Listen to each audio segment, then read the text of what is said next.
Mornings in the old house always arrived cloaked in a quiet that felt heavier than usual, as if the walls themselves carried the weight of memories long past. I would wake before dawn, the cold edges of the room reminding me of the absence that had settled deep within my bones since Henry's passing. His side of the bed, untouched, was a silent testament to what I had lost and what, it seemed, others no longer cared to remember. The house, once brimming with laughter and the gentle hum of family life, had become a shrine to memory and solitude. In those early hours, I found myself wandering into the study, his sanctuary, where the scent of old leather and ink lingered stubbornly. Henry had been a man of meticulous habit, always writing in his diaries when night fell. He called them his silent confessions, little records of his thoughts and reflections he never spoke aloud. I knew those diaries well, their worn spines and the faint creases where pages had been turned countless times. Yet, after his death, they became more than just keepsakes. They were pieces of a puzzle no one else seemed interested in solving. It was during a tense family meeting that the fracture became undeniable. Daniel and Vanessa, my son and his wife, arrived with an air of entitlement that stung more than any harsh word they might have spat. They barely glanced at me, their eyes instead fixed with greedy impatience on what they saw as their rightful inheritance. When the diaries were brought out, almost ceremoniously, I held my breath. I hoped, perhaps foolishly, they might see the value in Henry's private words, the legacy hidden in ink and paper. Daniel scoffed first, his laugh sharp and dismissive. "Useless relics," he declared, glancing to Vanessa for confirmation. She smiled that knowing, superior smile that had always made me feel smaller, as if I were invisible or irrelevant. "What good are these old diaries? They don't pay the bills," she added with a shrug that was almost an insult. The words hit me like a blow. More than the dismissal of Henry's life's work, it was the rejection of me, the mother who had stood quietly beside them through every triumph and failure. And then came the crushing announcement. They had decided to sell the house, our family home, the very place where Daniel had taken his first steps, where Henry and I had built our lives.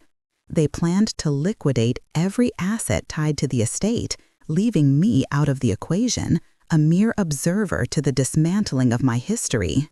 They spoke as if I were a stranger with no claim or stake, erased by their blatant greed. I sat still, my heart heavy, while their voices filled the room like cold wind. After the meeting, I retreated to the solitude of my room, the weight of betrayal settling over me like a suffocating shroud. In the quiet, I allowed my mind to wander over the years, the countless silent sacrifices I had made. The nights I stayed awake nursing fevers or anxieties no one thanked me for. The quiet dinners alone when family celebrations carried on in other rooms. The unspoken hurts that had accumulated, layer after layer, like dust gathering in forgotten corners.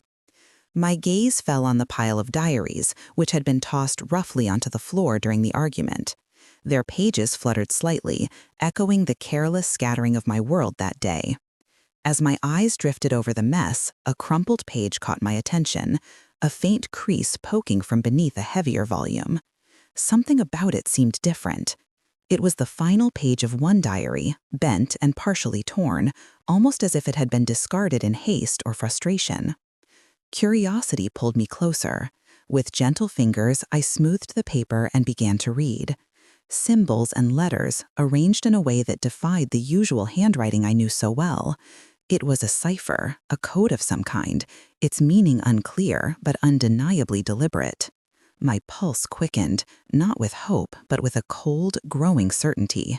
This page, discarded like an unwanted secret, was the key to something far greater than I had imagined. As the light dimmed outside, I sat with that page pressed against my palm, the echo of Daniel's laughter still ringing in my ears. Tears welled, not out of despair alone, but from a newfound clarity. This was not the end. It was the beginning of a quiet reckoning, a battle waged not in noise but in silence. They might have ignored the diaries, belittled their worth, and sought to erase my place in our family's story. But I would find my way back, slowly, patiently, and with a strength born of years of quiet endurance. The betrayal was deep, but so was my resolve.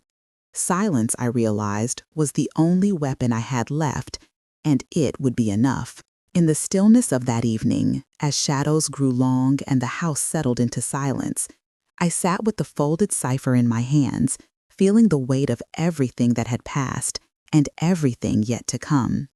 The silence was no longer a void, but a space filled with the quiet echo of my thoughts, memories, and a simmering resolve. I did not cry then, though the ache in my chest reminded me of the years of unspoken pain. Instead, I let my mind wander through the tapestry of my life, the countless moments where my sacrifices went unnoticed, where my love was silent and invisible. I thought about the nights I had stayed awake beside Daniel's bed, watching his fever rise and fall, soothing him with whispered lullabies while the rest of the house slept. Those moments of endless worry were mine alone. I recalled the many times I sat at the kitchen table eating leftovers in solitude, the muffled laughter and celebration from other rooms, a distant reminder that I did not quite belong. The emotional labor, the constant vigilance over needs and moods that no one acknowledged, had been mine without complaint, but now it felt like a lifetime of bricks piled on my weary shoulders. Daniel was not the boy I once knew. Somewhere along the way, the spark of kindness dimmed, replaced by something sharper, hollower. His sense of entitlement grew, fed by Vanessa's sly encouragement and their shared plans to reshape the family legacy in their image. Vanessa, the woman who greeted me with thinly veiled disdain, whose smiles never reached her eyes, had made it clear from the first moment that I was a shadow in their bright, gleaming world. They never saw me as a mother or a memory to honor. I became a relic, a thorn to their ambitions. But beneath the hurt lay something else, clarity. Patience, that old friend who had cushioned me through years of quiet endurance, now felt like a prison.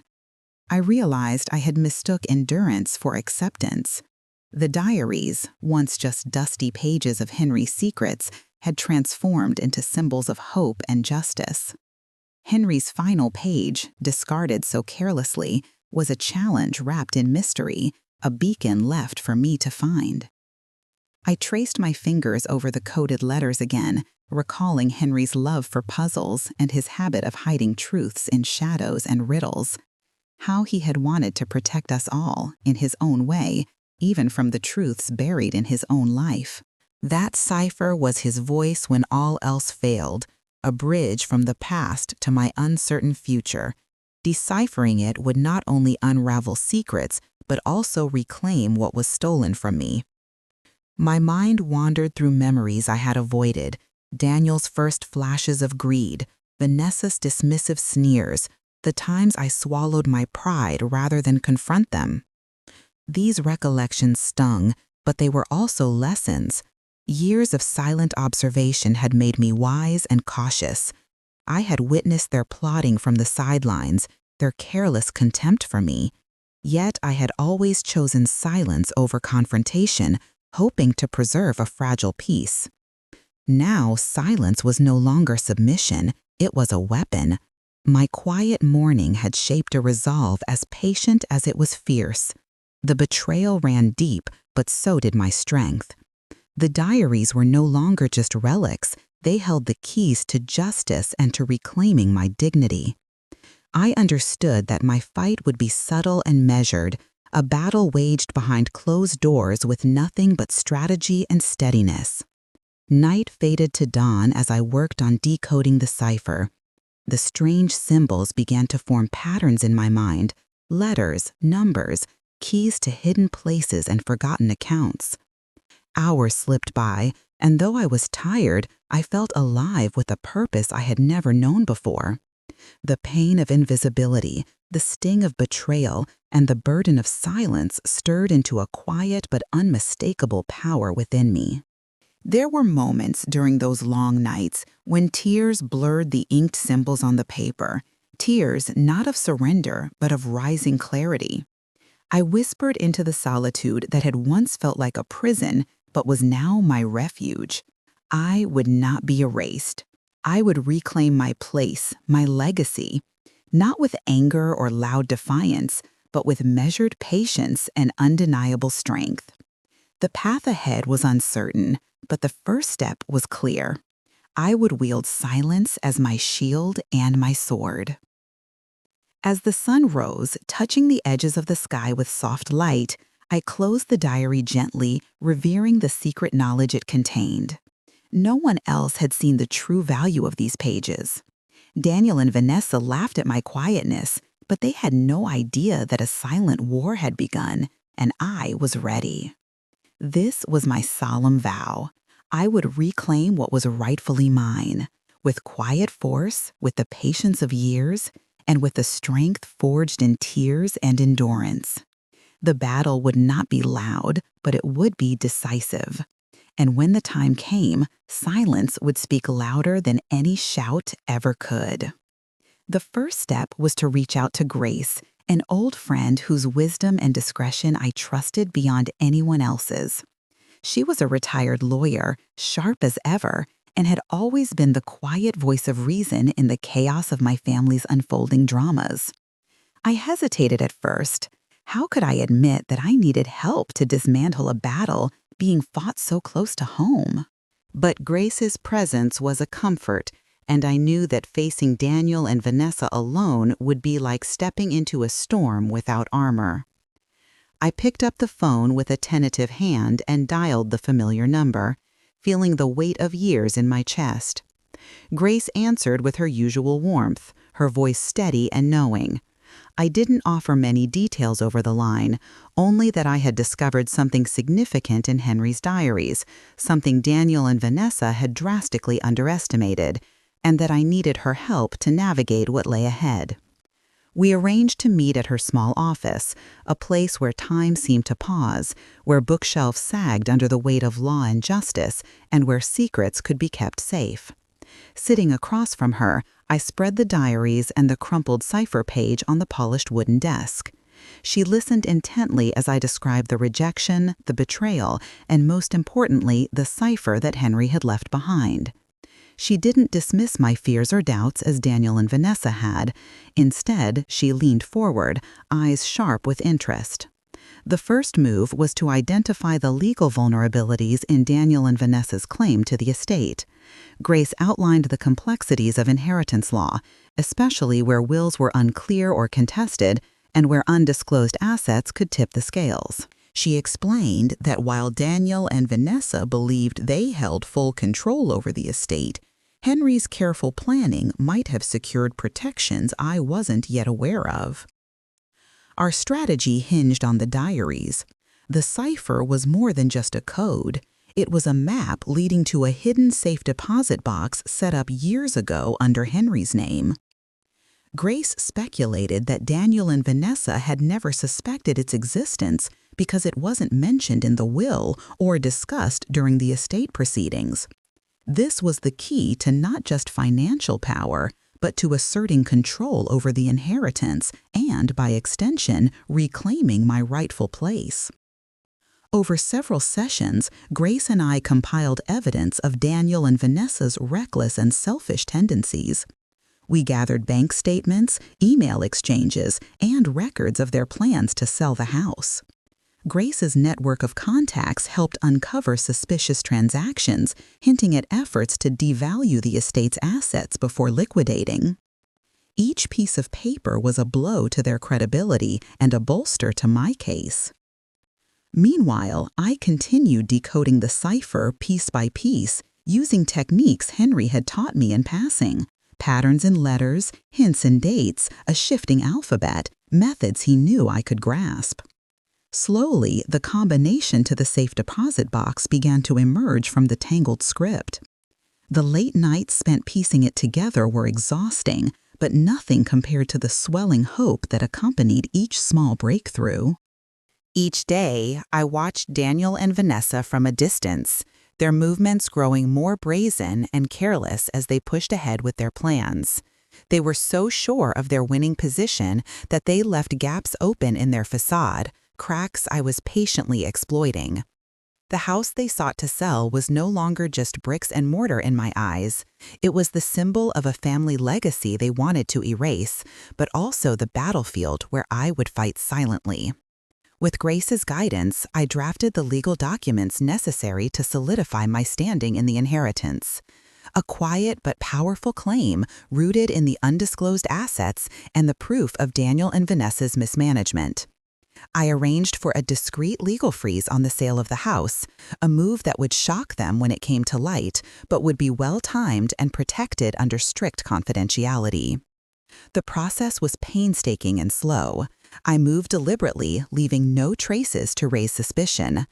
I returned to the house only when necessary, keeping my interactions brief and guarded. Each moment was a cautious step in a game I had studied for years without realizing I was preparing for. My strength was born not from confrontation, but from observation, patience, and quiet tenacity. As my understanding deepened and my position strengthened, so too did my confidence. The diaries were no longer mere memories of a past life. They were instruments of justice, their faded pages now weapons that cut through the lies and betrayals woven by my own flesh and blood. Grace was my anchor, my confidant, helping me wield the law's power with calm precision. The significance of what I was uncovering was almost overwhelming. There was enough wealth in that safe deposit box to cover a lifetime of missed chances and unacknowledged pain. It was a fortune Henry had hidden away for reasons known only to him, a secret sanctuary beyond the reach of Daniel and Vanessa's greed. I spent hours organizing and cataloging what I planned to claim.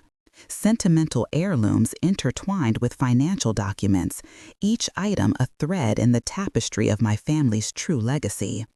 I imagined the look on Daniel's face when he learned that the fortune he had ignored was more real than the promises he had made, that the quiet woman he dismissed as irrelevant held keys that could not be taken lightly. Yet, despite the stirring hope and energy I felt, my demeanor remained calm and measured. There was no place for haste or rashness. The battle I waged was silent but strategic. I watched, calculated, and prepared, allowing Daniel and Vanessa's ignorance and greed to blind them further. Every detail mattered. The timing of legal filings, the careful handling of documents, the silent verification of facts. The house was a fortress in my mind, not just of bricks, but of memories and rightful ownership, and I would defend it with patience sharpened into a weapon. Each day, the stakes grew higher, yet my conviction was unwavering. I was no longer the unseen figure in the corner. I was a force moving steadily toward reclaiming a life stolen by betrayal and entitlement. The war was far from over, but the first moves had been made with quiet confidence. I was not just reclaiming money or property. I was restoring my own dignity, reshaping the future my family had tried to rewrite. And at the heart of it all, the diaries lay open like a testament, revealing paths hidden from all but me, guiding me silently toward justice. When Daniel and Vanessa left town on that business trip, it felt as though the universe had granted me a reprieve, a chance to move without their watchful eyes, to act with the quiet confidence that had been growing within me for months. I never rushed. I never raised my voice.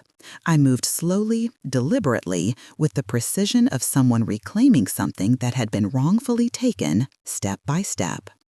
The very first move was to retrieve the diaries from their hiding place.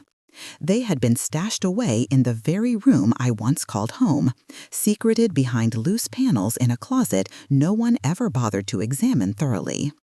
I remembered the pattern Henry had described to me years ago, a quiet joke between us about hidden truths behind hidden walls. The irony of it made me smile faintly. How fitting that the truth would be physically concealed within my family's own house, unnoticed by those who cared only for gain. With the diaries in my hands once again, I felt a surge of calm power. They were no longer mere memories or relics. Each page was a key, a map, a promise. I traced the coded letters with my fingertips, just to remind myself that I held the path to justice. Then, armed with that knowledge, I turned to the safe deposit box. Using the cipher I had painstakingly deciphered, I gained access. Inside, I discovered documents, stocks, bonds, legal papers, everything that Henry had entrusted to a hidden sanctuary from prying eyes. The sum was staggering, far beyond anything Daniel and Vanessa had dared to imagine or acknowledge. It was a secret fortune, one Henry had shielded not just for security, but as a final act of protection for me. The relief I felt was tempered by years of pent-up sorrow and betrayal, but I allowed myself a moment to breathe, to savor this victory born not from conflict but from patience and observation. Quietly, I arranged for the discreet transfer of funds to safe and lawful accounts under my name. Each transaction was deliberate, fading into the background, unnoticed by those who believed they had already won. The house, the symbol of legacy and life's work, was more than bricks and mortar now. It had become my battlefield. Leveraging the legal advice Grace had given me, I orchestrated a freeze on its sale. Through the courts, I asserted my exclusive right to the assets contained within, based on the evidence from Henry's diaries and my continuous stewardship of the estate. This was not an impulsive act of vengeance, but a carefully measured assertion of justice. I documented every cherished heirloom, every sentimental keepsake that Henry had left behind, cataloging them with the tenderness of someone reclaiming fragments of her soul. Each item I claimed was a thread connecting me to my husband's memory, to our family's true history, threads Daniel and Vanessa sought to unravel. The execution of my plan was meticulous, every detail considered, every step silent. Daniel and Vanessa did not notice until it was too late. Even then, they could not grasp the extent of my determination and preparation. I heard only the soft, unsettling sound of their empty triumphs unraveling from afar, as I stood composed, unmoved by shock or confrontation. Inside me, emotion was contained, a quiet certainty replacing the storm of grief. Years of tears had forged this resolve. I had nothing left to weep over. My silence was no longer a sign of weakness, but a shield, a boundary drawn firmly around my dignity and rights. My patience was the hammer with which I would break the chains of betrayal. I planned everything with an eye for subtlety and timing. While they thought me a passive shadow, I mapped out my movements carefully. I returned to the house at unassuming hours, touching the walls and floors that held decades of memories. The air, tinged with Henry's lingering presence, strengthened my resolve. This was my home still, my fortress, and I would defend it silently but fiercely. I cataloged the family heirlooms, jewelry, photographs, handwritten letters, each a relic of love and history. These were not merely objects, but the embodiment of years of life, sacrifice, and unspoken truth. I selected those that represented my dignity, kept close those memories that could not be eroded by greed. These possessions were my trophies, my proof that the legacy could not be stolen. Throughout, I stayed invisible, unheard. No confrontation, no cries, no shouts. What they failed to see was the storm gathering beneath the calm surface, the gravity drawing them toward an inevitable reckoning. Days passed. My position grew stronger with every careful move. The legal freeze, the transferred funds, the documented assets, all combined into a fortress of quiet power. Daniel and Vanessa, consumed by their impatience and blinded by their own greed, slipped deeper into that trap of ignorance I had constructed. In the stillness of the nights, I allowed myself to remember that all this was for more than money or property. It was a reclaiming of my story, the restoration of years stolen by cold betrayal. The house was no longer just a structure, but a symbol of reclamation, a battlefield where silence spoke louder than any argument. When at last Daniel or Vanessa attempted to probe or challenge, they found only walls of calm, responses crafted with legal precision and quiet authority. They faced a reality they had ignored. The quiet mother they scorned was now their greatest obstacle, an unyielding force built on patience, knowledge, and steadfastness. I lived the moment to moment with the confidence of someone who had mastered the art of silent strength. Each breath was steady, each step deliberate. The battle was no longer one of words or tears, but of invisible moves in a game where I had become the master strategist. The house, the diaries, the secret fortune, all woven together into a tapestry of justice that they could neither see nor stop. My victory would not be loud or dramatic. It would be silent and absolute. And so, with each quiet action taken, I edged closer to the final day when all would be revealed. Until then, I remained patient, steady, unwavering, because I knew that silence was more than enough. It was my refuge, my weapon, and soon my triumph.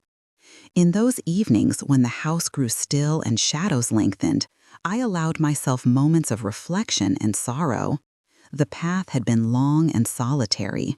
Yet with each tear shed in private, I gained strength. The diaries, once dismissed as worthless paper, had brought me back from the edge of despair. They reminded me of love and trust, of a man who foresaw betrayal, yet refused to leave me defenseless. My fingers traced the faded ink on the pages, and I felt Henry's presence beside me, a quiet strength that carried me through the darkest hours.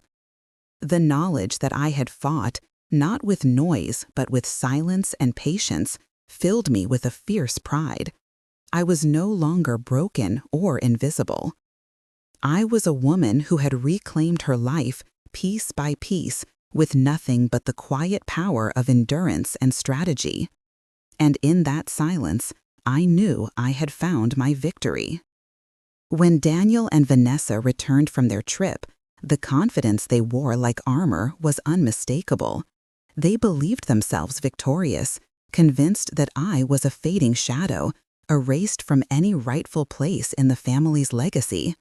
They saw me as someone defeated by grief, powerless against their schemes.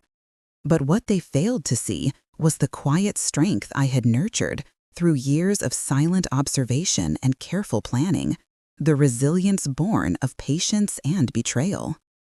I waited for the right moment, the moment when calm precision would dismantle their arrogance. Meeting them in the living room, the center of the home I had once known so intimately, I stood tall, my resolve unshaken. That room held the echoes of our family's past, the laughter, the footsteps, the whispered dreams, and now it bore witness to a different kind of power, a poised, deliberate strength that spoke volumes without raising its voice. "I trust your trip was fruitful," I said softly, every word intentional, my tone steady, revealing none of the storm beneath my quiet demeanor. Their surprise was visible. Daniel's usual smugness flickered with uncertainty. Vanessa's sharp smile faltered, a subtle shift betraying the unease that rippled beneath their confident facades. They expected me to break, to react with desperation or anger, to beg or lament. But I was no longer that woman. I slid across the polished table the stack of carefully prepared legal documents, my shield and sword, the evidence of their reckless mismanagement, the proof of my exclusive rights, and the unveiling of the hidden fortune from their greed-blinded hands. The weight of those papers carried years of pain and vindication. Daniel's face went pale, his eyes scanning the pages as his confident veneer cracked. Vanessa's disdain vanished, replaced by a tense silence. The shock of revelation rendered words unnecessary. Before either could protest, I raised a hand gently but firmly, commanding the room's silence. "It is all here," I said quietly, but with unwavering authority. "The house cannot be sold. The assets are secured. The fortune you sought now lies within my rightful control." The air thickened with the gravity of those words. A battle had been fought, not with furious shouting, but with unyielding quiet and undeniable truth. Daniel and Vanessa, who had mocked those diaries as irrelevant, now confronted the legacy Henry had entrusted to me. Their greed had blinded them to the power hidden beneath faded ink and coded pages. "You dismissed me," I continued, voice steady as the calm before a storm. "You called these diaries useless relics, but they held the key, trust and legacy Henry protected from your grasp." Vanessa's lips pressed into a thin line, her usual biting retort swallowed. Daniel's eyes narrowed, blending frustration with a reluctant acknowledgement. They had underestimated a silent strength they believed to be weakness. Their retreat was quiet but irrevocable.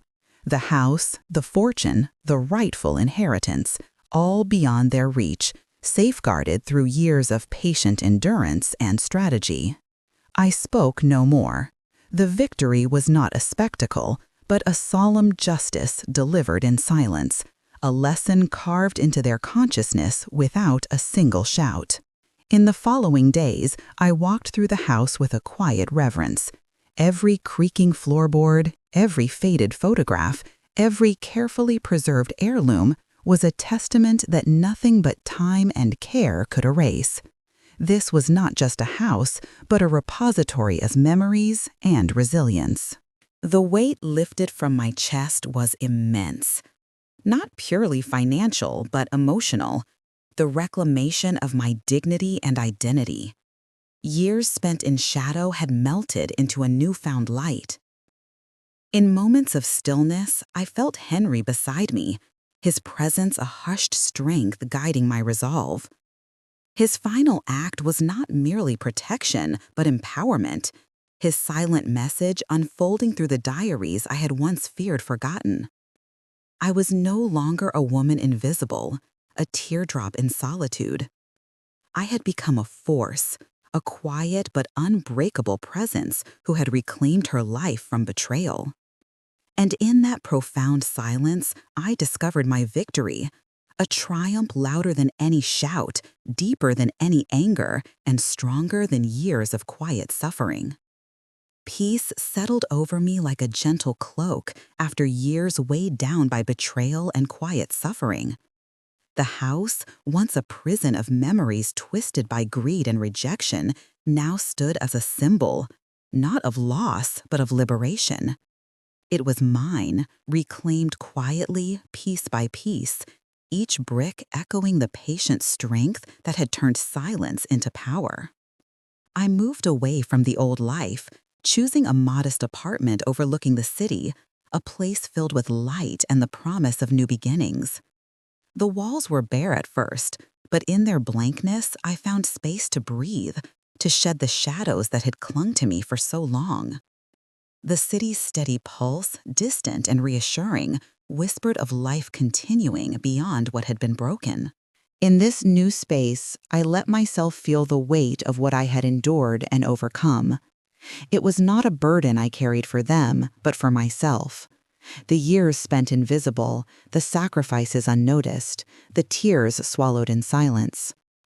I had been patient when patience felt like surrender, strong while feeling broken, but always silent when words might have shattered fragile balances. Now, silence was no longer a cage but a banner. It was the quiet force that allowed me to listen, to understand, and to act with precision. The diaries, once dismissed as useless relics by Daniel and Vanessa, had been my guideposts, the secret threads Henry wove to protect his family. Their faded pages held more than memories. They held justice carefully encoded, a legacy waiting for me to claim. Daniel and Vanessa's greed and disdain had blinded them to the truths written not in grand declarations, but in hushed words and careful ciphers. Their betrayal sparked my awakening, but it was my own strength, built on resilience and quiet calculation, that led me from despair to empowerment. Some nights I opened the diaries again, tracing the faded ink with fingers trembling not from weakness, but from reverence. I whispered to Henry's memory, feeling his presence like a gentle hand on my shoulder, steady and unwavering through years of darkness. His final act was not just protection, but a gift of strength, a silent promise that I was not alone. I refused to be the broken woman I once was, the tearful, invisible figure left to fade. Instead, I became someone new, a woman who had reclaimed her story, her dignity, her future. The quiet power of endurance and strategy forged a strength that no loud battle could match.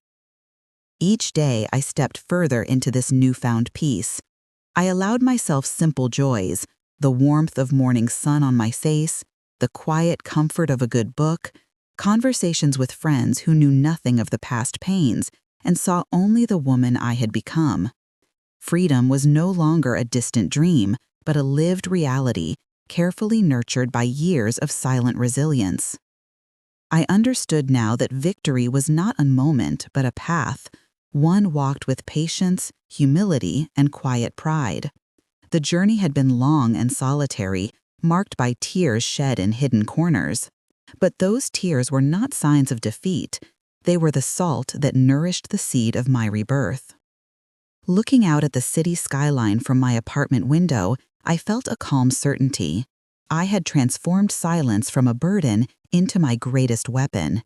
It had sheltered me, sharpened me, and now it shielded a life reclaimed, not by loud cries or dramatic confrontations, but by steady, unyielding strength. In that stillness, I found what I had sought all along: peace, dignity, and the quiet triumph of a battle waged with heart and mind.